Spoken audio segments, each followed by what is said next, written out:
Peter passionately pens his final words. That's what 2 Peter 3 are, and gives us 5 lessons. And as I read them to you, you'll note that each one revolves around a warning about materialism. Peter was really into what he heard at the beginning.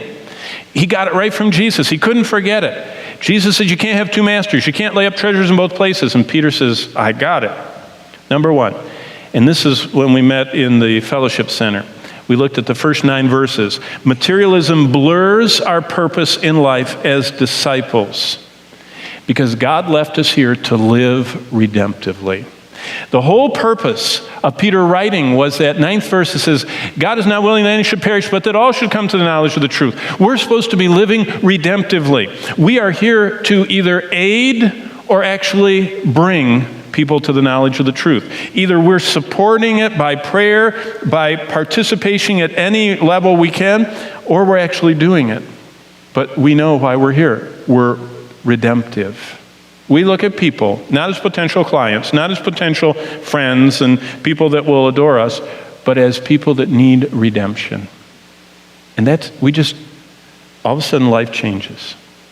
I remember back, let's see, how old was I? It was in the 60s, that someone invited me to Grand Rapids. Well, they said, it's not quite Grand Rapids, it's just a little outside of Grand Rapids. They said, there's 2 men we want you to meet. And I remember going there, and I met, Rich DeVos and Jay Van Adel and, Charlie Marsh and Bernice I forget all their names now. They were all the megas of this soap company. And what I learned is, they said that everyone you look at, you should think about them as where they would fit in your circles, all the circles that they taught you to draw. And I thought about that, and by the way, I did it, and it was fun. I made a lot of money until one day I realized that I was going through life and looking at people and thinking, let's see, if I tell them about Amway and they don't like it, I wonder if I can tell them about the Lord. But if I tell them about the Lord and they don't like it, I can't tell them about Amway because they already don't like me. And so I was going like this and thinking, should I talk to them about the Lord first or the business first? Or the business first or the Lord first? And I thought, wait a minute. We're not supposed to be having this conversation. So I turned in my little case, and it reminded me that materialism blurs our purpose in life as Christ's disciples. We're here to live redemptively. Secondly, and this is where we are right now, materialism clouds our minds with the idolatry of coveting. And what we're supposed to do is keep alert to any place that shows up. Anytime we crave stuff more than God, and stuff can be media and entertainment and recreation, and we can make anything into an idol.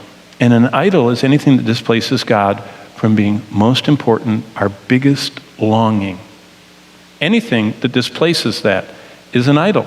And materialism, living for anything other than that which glorifies God and lasts forever, clouds our minds by the idolatry of covetousness, and we're to keep alert to that. Thirdly, Peter says this, starting in verse 12, materialism clutters our lives with discontent.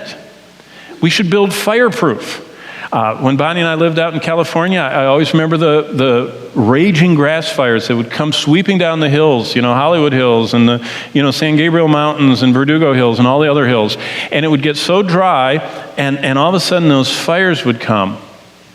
And what happened is that when the pine trees would get engulfed, they would just explode and sparks would fly, and they would land on these cedar shake roofed houses. And if you don't know what cedar shakes are, it's like kindling wood, actually. It should be called kindling wood roofing. And it was so dry and so old and so ready that all it took is a spark, and that $25,000 roof would burst into flame and burn the $1 million house.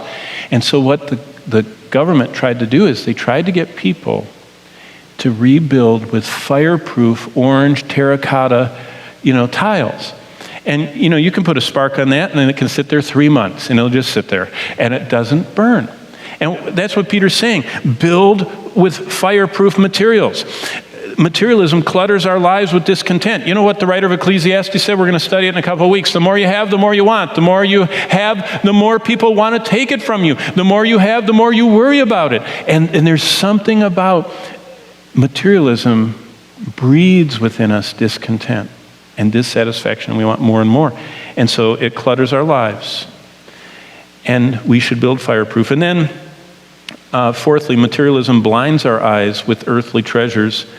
And the solution to that is look up in verses 14, 15, and 16, and 17. Peter is paralleling what Jesus said to the church in Laodicea. Do you remember he said to them, "You are rich, you are increased with goods. You have need of nothing, and you don't know that you're poor and blind and miserable and naked." Blind. Materialism blinds our eyes with earthly treasures. You have a $2,000 high-def investment hanging on your wall. You want to watch it. It's very blinding. I mean, you got to get your money out of it, right? You buy, whatever, you want to use it. And materialism blinds us. And what is blinding? The songwriter put it, Helen Lemmel wrote a poem. Turn your eyes upon Jesus, look full in his wonderful face, and the things of earth will grow strangely dim. You could rewrite her poem, turn your eyes upon stuff, look full in the wonderful stuff, and the things of Christ, his word, his fellowship, his people, his ministry, your calling as a disciple will grow strangely dim in the glow of the stuff. See, that's a choice we make. And finally, materialism corrodes our wills because we're trying to serve two masters. And the solution to that is obey Jesus. And there was never a more relevant message for any group of people than those at the heart of the Roman Empire in Peter's day. And by the way, for us in the heart of American materialism today. Never a more relevant message.